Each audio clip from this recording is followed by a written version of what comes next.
আজকে এই মাঠে যেমন খেলা হচ্ছে, আবুল কাশেম মহাবিদ্যালয় মাঠে, এই মাঠে আজকে যেরকম এই ফুটবল টুর্নামেন্ট হচ্ছে, আমরা একটু পরেই ফুটবল টুর্নামেন্ট দেখব। কিন্তু টুর্নামেন্ট শুরু হওয়ার আগে আমরা আরেকটি ইভেন্ট দেখেছি, কিন্তু সেটি হচ্ছে জল তরঙ্গ সাংস্কৃতিক যে গোষ্ঠী, তাদের সাংস্কৃতিক কর্মীদের মাধ্যমে বা কর্মীদের দ্বারা আমরা সুন্দর একটি সংক্ষিপ্ত সাংস্কৃতিক অনুষ্ঠান দেখলাম। আজ এখানে বিশেষ অতিথি আব্বাস সাহেব, উনি বলেছেন যে এটি খেলার অনুষ্ঠান, আমরা রাজনৈতিক বক্তব্য রাখবো না।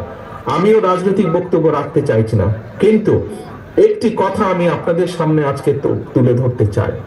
আমরা স্বৈরাচার মুক্ত করেছি দেশ, দেশের মানুষ স্বৈরাচারকে বিদায় করেছে এই দেশ থেকে। এখন সামনের দিনে হচ্ছে দেশ গড়ার পালা। প্রিয় ভাই বোনেরা, বাংলাদেশে প্রায় 18-20 কোটি মানুষ, আমাদের দেশে বহু মেধাবী ডাক্তার আছেন, বহু মেধাবী ইঞ্জিনিয়ার আছেন, বহু মেধাবী অন্যান্য পেশার মানুষজন আছেন। কিন্তু আমি মনে করি একজন রাজনৈতিক কর্মী হিসাবে, এই দেশের একজন সন্তান হিসেবে, বাংলাদেশের সন্তান হিসেবে আমি মনে করি আমাদের শুধু মেধাবী ডাক্তার বা ইঞ্জিনিয়ার বা আর্কিটেক্ট থাকলেই চলবে না। আগামী দিনে আমাদেরকে অবশ্যই মেধাবী অর্থাৎ প্রফেশনাল খেলোয়াড় তৈরি করতে হবে, যা তৈরি করতে হবে আমাদের ভবিষ্যৎ প্রজন্ম, তাদের ভেতর থেকে।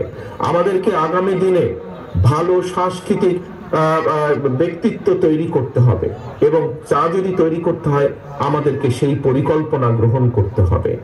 ইনশাআল্লাহ আল্লাহর রহমতে বাংলাদেশ জাতীয়তাবাদী দল সরকার গঠনে সক্ষম হলে, অবশ্যই আপনাদের এখানে অনেকেই আছেন যাদের মনে আছে যে শহীদ জিয়ার সময় নতুন কুড়ি নামে একটি অনুষ্ঠান চালু ছিল, একটি অনুষ্ঠান হতো নতুন কুড়ি নামে। সেই নতুন কুড়ি অনুষ্ঠানের লক্ষ্য ছিল যে বাংলাদেশের যারা ভবিষ্যৎ প্রজন্ম, তাদের ভেতর থেকে ভালো খেলোয়াড় হোক, ভালো সাংস্কৃতিক কর্মী হোক, ভালো বক্তা হোক, ভালো আর্টিস্ট হোক, এই প্রতিভাবান মানুষগুলোকে বের করে নিয়ে আসা। আগামী দিনে আমাদের লক্ষ্য থাকবে, উদ্দেশ্য থাকবে, আমাদের পরিকল্পনা থাকবে, যে পরিকল্পনা আমরা নিয়েছি এই দেশের মাটি থেকে, এই দেশের সন্তানদের ভেতর থেকে আমরা ভালো খেলোয়াড় বের করে নিয়ে আসব। যে সকল খেলা, প্রায় 10-12টি খেলা, যেই খেলাগুলো বাংলাদেশের মাটিতে, বাংলাদেশের মানুষের কাছে জনপ্রিয়, একই সাথে যেই খেলাগুলো আন্তর্জাতিক পর্যায়ে জনপ্রিয়, এরকম 8-10টি খেলাকে আমরা বাছাই করব, এবং বাছাই করার মাধ্যমে এই দেশের মানুষের ভেতর থেকে, দেশের সন্তানদের ভেতর থেকে আমরা বের করে নিয়ে আসার চেষ্টা করব কারা সেই খেলাগুলোতে ভালো করতে পারবে। তাদেরকে আমরা সরকারের পক্ষ থেকে ট্রেনিং দিব, তাদেরকে আমরা জাতীয় এবং আন্তর্জাতিক মানের করে গড়ে তোলার চেষ্টা করব, যাতে স্পোর্টসের যে আন্তর্জাতিক ইভেন্ট গুলো আছে, সেই ইভেন্ট গুলোতে যাতে আমরা দেশের জন্য সম্মান বয়ে আনতে পারি। পরিকল্পনা নিয়ে আমরা ধীরে ধীরে দেশের জন্য ভালো খেলোয়াড় গড়ে তুলব। আমাদের সমাজে একটি কথা এখানে উল্লেখ করতে চাই, আমাদের সমাজে মোটামুটি ভাবে একটি ধারণা আছে যে পড়ালেখা করতে হবে, পড়ালেখার পাশাপাশি ভালো ইঞ্জিনিয়ার হতে হবে, ডাক্তার হতে হবে। আমাদের সামাজিক গঠনটাই এরকম, সমাজের সামাজিক গঠনটা। কিন্তু ব্যক্তিগতভাবে আমি মনে করি যে একজন মানুষকে, যার মধ্যে খেলোয়াড় হিসেবে মেধা আছে, তাকে যদি আমরা সঠিকভাবে গড়ে তুলতে পারি, সে যদি একজন প্রফেশনাল খেলোয়াড় হতে পারে, তাহলে সেই পেশার মাধ্যমেও সে তার পরিবারকে সাপোর্ট করতে সক্ষম হবে।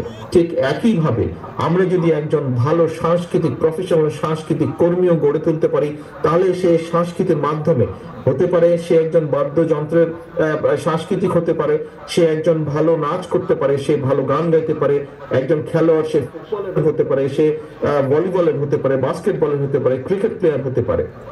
অর্থাৎ আমরা যদি প্রফেশনাল খেলোয়াড়, প্রফেশনাল সাংস্কৃতিক কর্মী গড়ে তুলতে পারি, তাহলে বহু মানুষের কর্মসংস্থান করা যাবে। একই সাথে আমরা এই যে ভবিষ্যৎ প্রজন্ম, যাদেরকে আমরা খেলোয়াড় হিসেবে গড়ে তুলবো, যাদেরকে আমরা সাংস্কৃতিক কর্মী হিসেবে গড়ে তুলবো, তাদেরকে শিক্ষা দেওয়ার জন্য আমরা অনেক শিক্ষক পর্যন্ত, শিক্ষকের কাজ পেতে পারেন এরকম অনেক ব্যক্তিকে আমরা কর্মসংস্থানের ব্যবস্থা করে দিতে পারবো।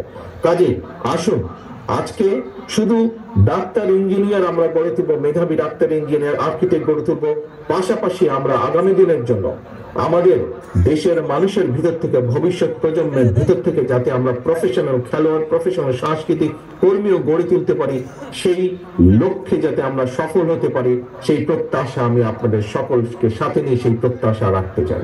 পরিশেষে আমি আবারও এই টুর্নামেন্টের যারা আয়োজক, বিশেষ করে দুলু সাহেব সহ যারা আয়োজক, তাদের সকলকে ধন্যবাদ জানাতে চাই। এবং আর যে সকল জেলা থেকে এখানে একত্রিত হয়েছেন নেতৃবৃন্দ, আপনাদেরকে অনুরোধ করব, আপনারা আজ এখানে যা দেখে গেলেন, আপনারা দয়া করে চেষ্টা করবেন নিজ নিজ এলাকাতেও যেন এই ধরনের টুর্নামেন্ট অনুষ্ঠানের আমরা আয়োজন করতে পারি। এবং একই সাথে আমি টুর্নামেন্ট আয়োজনকারীদেরকে একটি অনুরোধ করব যে আগামী দিনগুলোতে যখন এই টুর্নামেন্ট চালু থাকবে, আগামী দিনগুলোতে যখন আপনারা আরো অনুষ্ঠানের আয়োজন করবেন, আপনারা দয়া করে চেষ্টা করবেন যে দেশীয় খেলোয়াড়দেরকে এই খেলাগুলোতে অংশগ্রহণ করানোর জন্য। আর দেশীয় যারা আছে তাদের ভেতর থেকে ভালো খেলোয়াড় যাতে বের করে আনা সম্ভব হয়, এই দিকে দয়া করে দৃষ্টি রাখবেন। পরিশেষে আবারও সকলকে আন্তরিকভাবে ধন্যবাদ জানিয়ে টুর্নামেন্টের সফলতা কামনা করে আমার বক্তব্য শেষ করছি। আল্লাহ হাফেজ। বাংলাদেশ জিন্দাবাদ। বাংলাদেশ জাতীয়তাবাদী দল।